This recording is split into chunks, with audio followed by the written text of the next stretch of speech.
Do you want to know how you can search using files or photos in Perplexity AI? If yes, then this video is for you.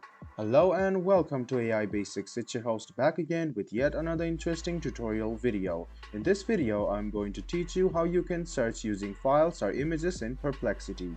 Go ahead and open Perplexity AI and then log into your account. You can see the thread over here and you can see the attach. If you hover over it, you can see attach images, text or PDFs. So you can go ahead and click attach and then select any file which you want and you can ask questions to it.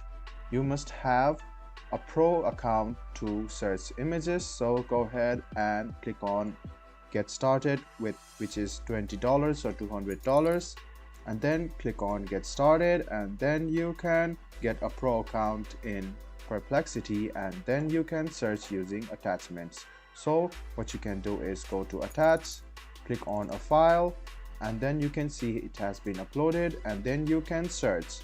This way you can find results easily.